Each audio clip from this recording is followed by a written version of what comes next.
Any debate? Next question. Question number 228. Is it?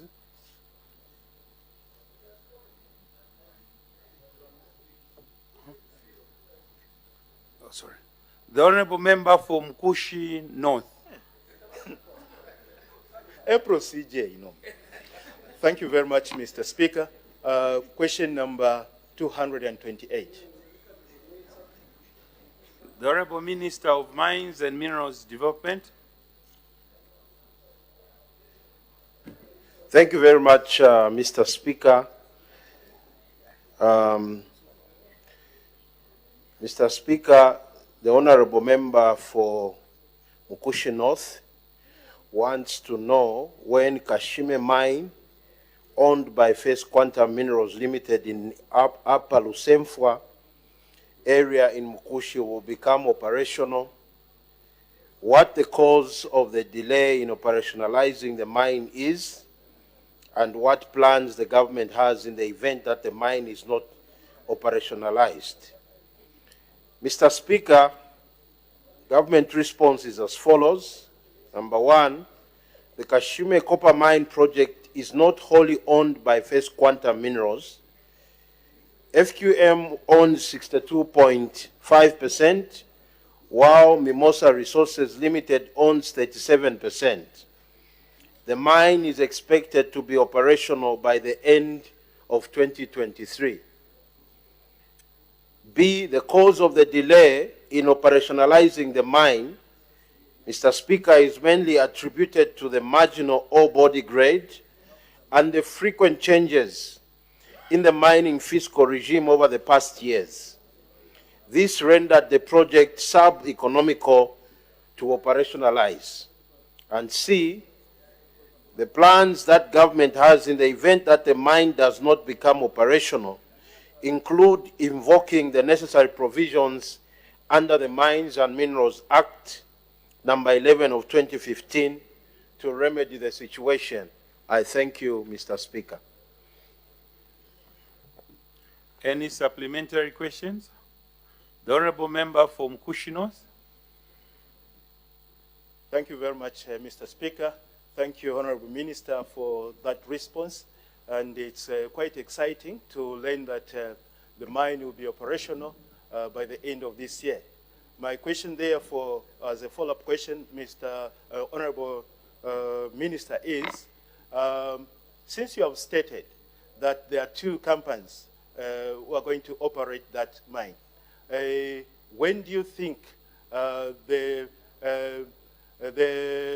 preparations when it comes to these mining activities coming on board in Mkushi district? Because I understand that for now, they should be able to start preparing the ground for the operations, because we are already midway, almost in the middle of the year.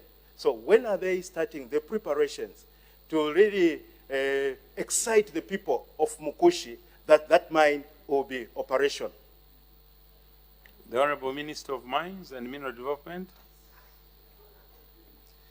Thank you very much, Mr. Speaker. Like I said, the disturbance or the delay was necessitated by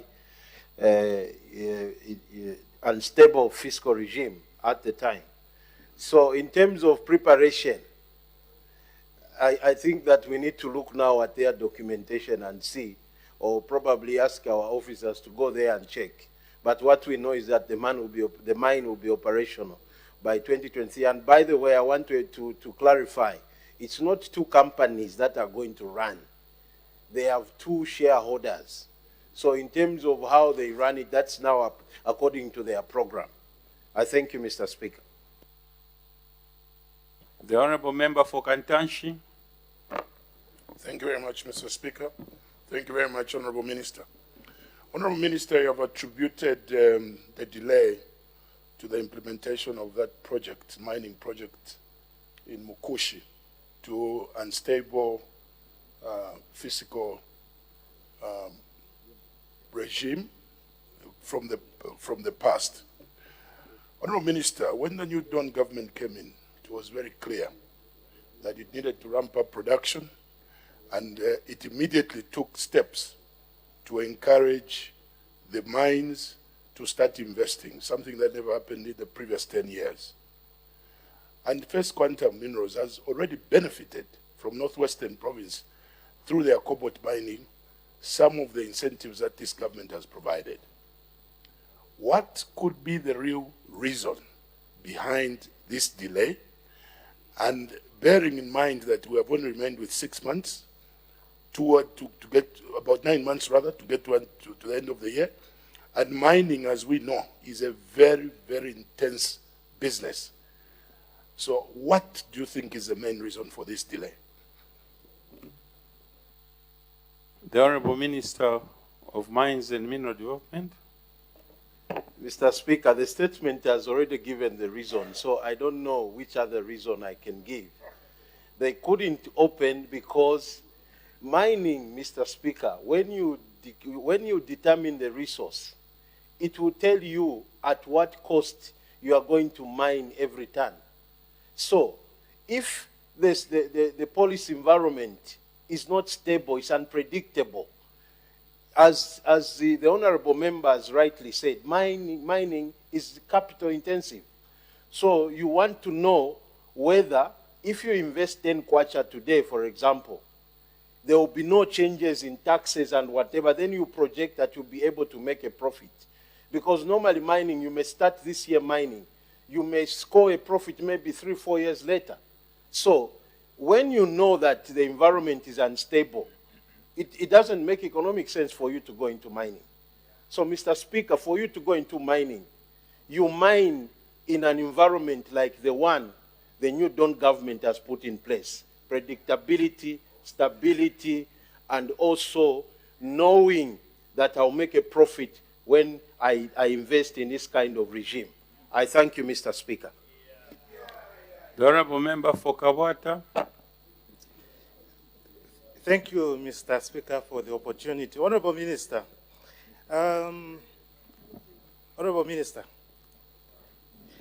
looking at what used to happen in the past, you discover that a lot of mining licenses were issued merely for speculative purposes.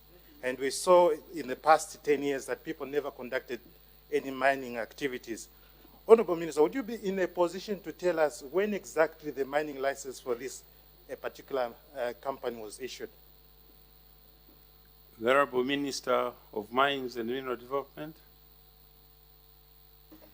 Thank you, Mr. Speaker. I may not give the exact period unless I get back to the office and get information on when exactly this was given, but I must hasten to say that the concern from the honorable member indicates that this license was given a long time ago and the mine was not going into operation. I can add, Mr. Speaker, because of the stable policies and predictability that we've created in the environment, apart from this mine,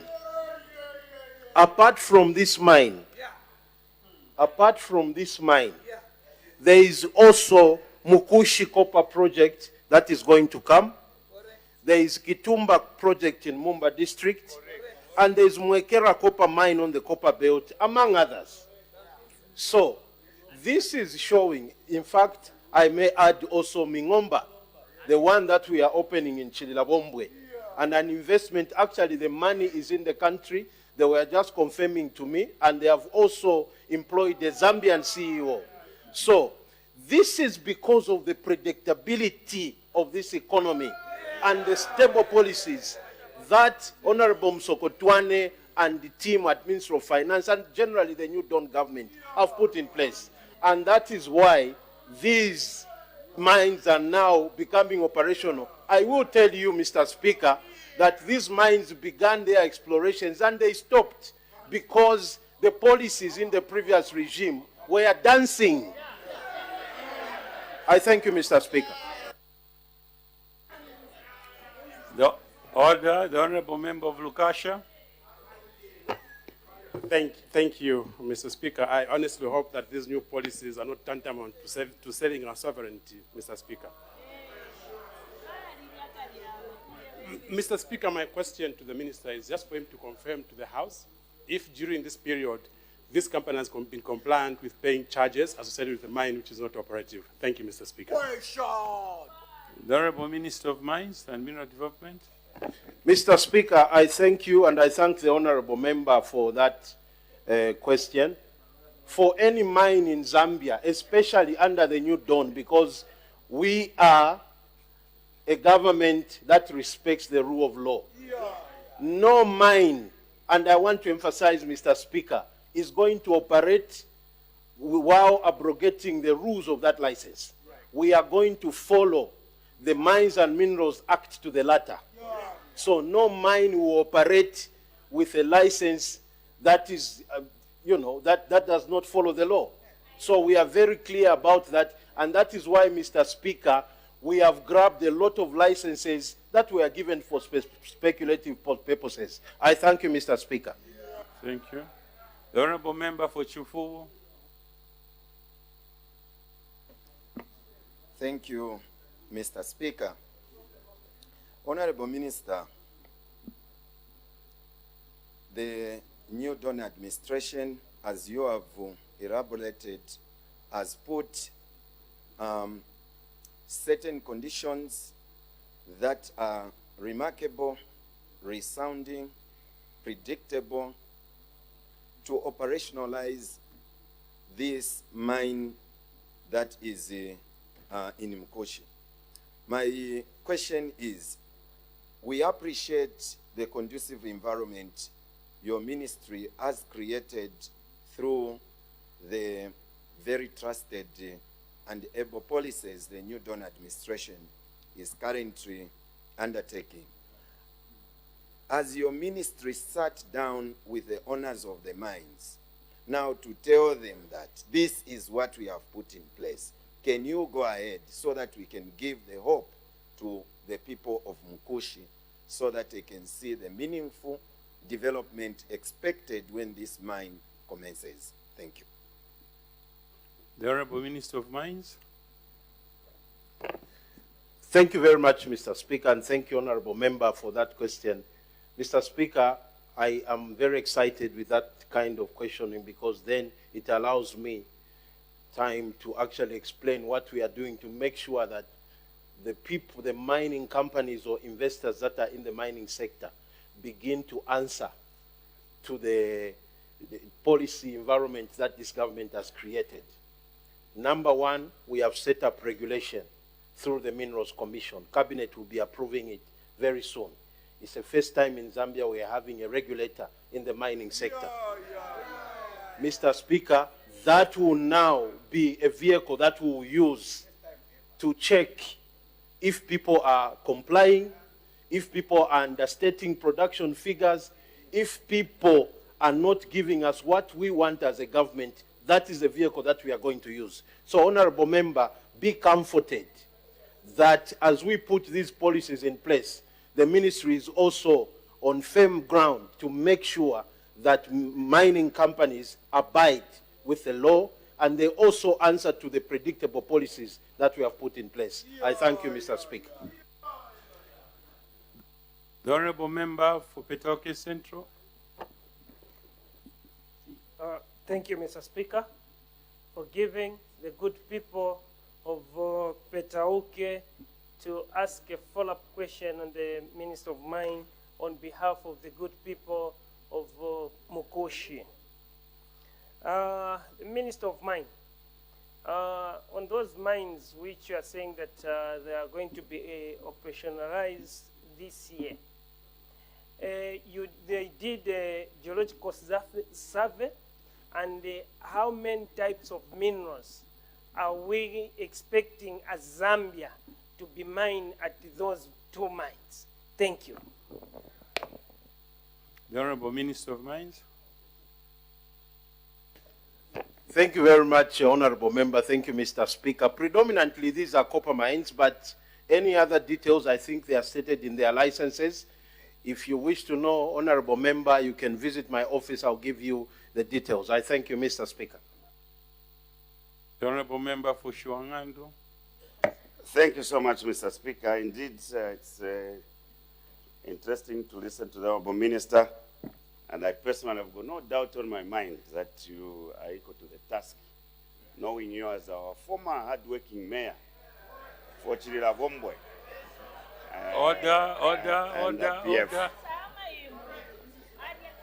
Order, honorable members.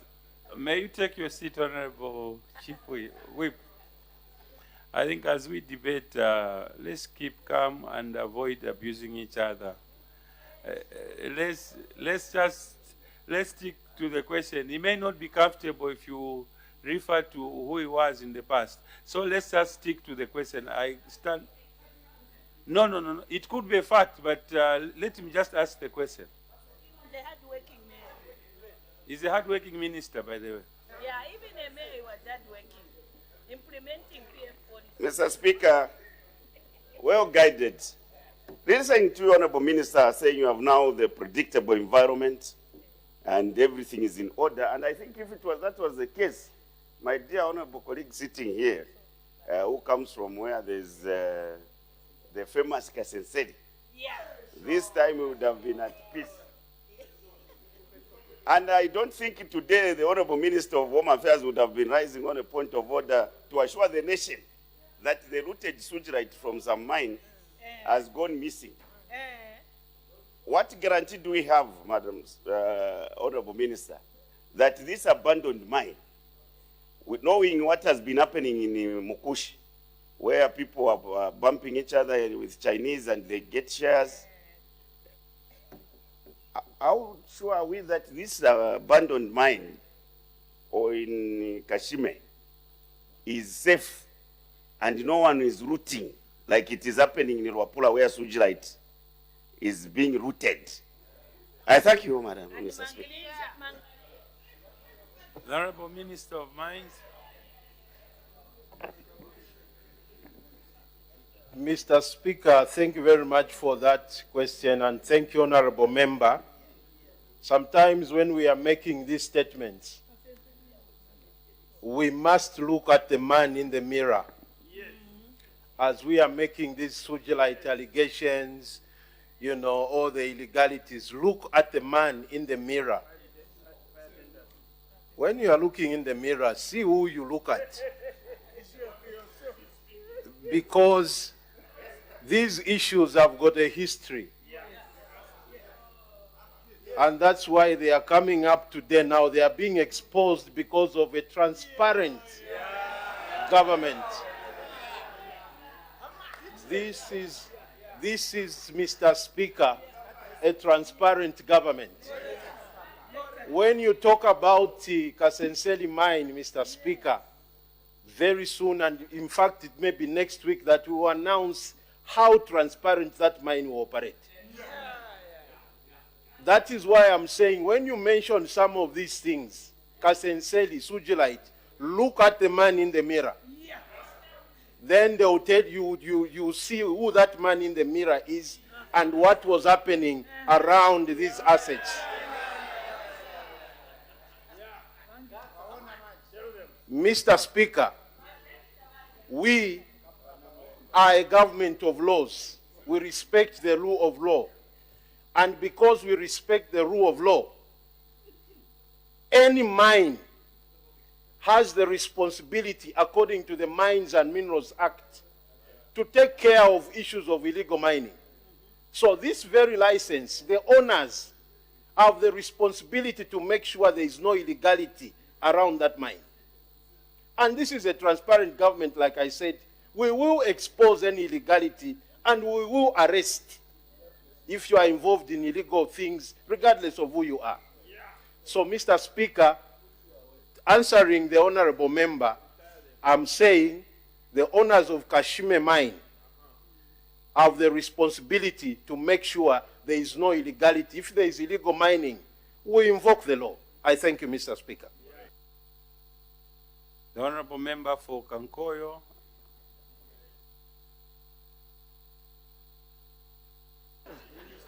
It's online. I thank you very much, Mr. Speaker.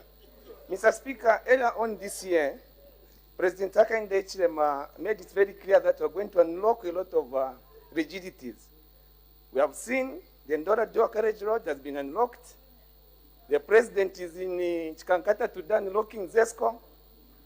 The Minister of Finance yesterday assured us to say the debt crisis which we've been grappling will soon be unlocked. We've seen Mimbura mine being unlocked. We've seen a nitrogen chemical of Zambia coming back to life. We've seen Tazama line being unlocked. We've seen Indeni unlocked. Honorable Speaker, should the people of Mkushi doubt the ability of this government after having seen what this government is unlocking? I thank you, Mr. Speaker. The Honorable Minister of Mines. Wala Sabik. Mr. Speaker, thank you, Honorable Member, for that question, and thank you, Mr. Speaker. The people of Mkushi, and through the people of Mkushi, the people of Zambia, must, and underline must, never doubt the ability of this government to deliver. We are equal to the task. We'll keep unlocking. Very soon, KCM will be announced. Mopani will be announced. We are unlocking this economy so that you begin to, and unlocking for everyone, every Zambian, whether you are opposition, you are ruling party, you enjoy the unlocking that is taking place in this government. We are also unlocking the debt that was swept under the carpet in some of these mines. So, Mr. Speaker, Chambeshi Metals is also on the cards. And Mr. Speaker, I also want to say we are unlocking shaft 28, which was dead in Luansha. And the report is on my desk. The dewatering is starting. They gave us a period of time. We have told them that we want it to be reduced so that the people of Luansha and the Honorable Member for Ron and Luansha can begin to enjoy. Mr. Speaker, this government, Honorable Member, never doubt that we will be able to deliver to the expectations of the Zambian people. I thank you, Mr. Speaker.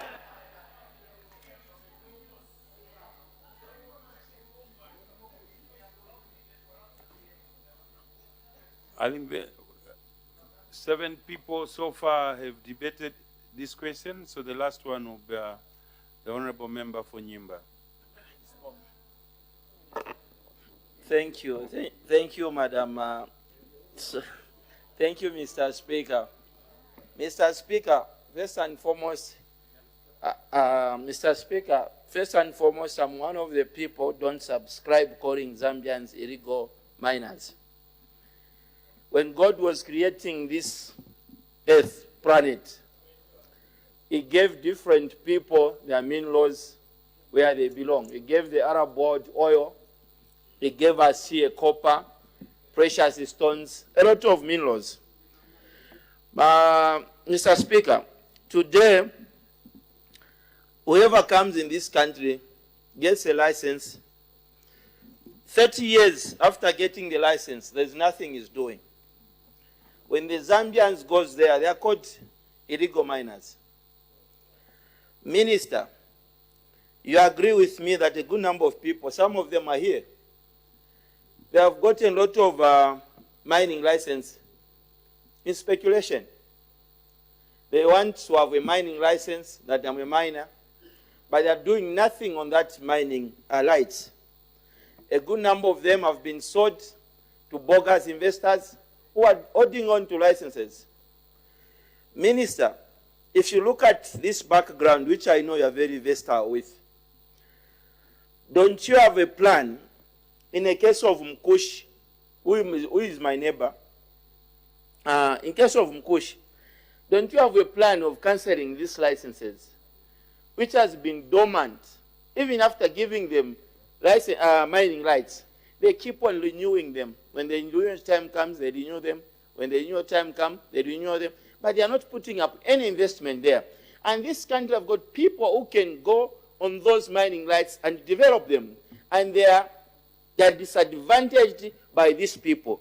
Don't you have a plan or an act to bring it to this parliament so that we start cancelling licenses which are overdue? Because you agree with me that you have complaints at your office, a good number of them, they are not functioning. And this country needs money. And somebody can't hold on to a license which is not adding value to us. Do you have any plans to bring an act here so that we start grabbing licenses if there's nothing happening after 10 years? Thank you, Minister. The Honorable Minister of Mines.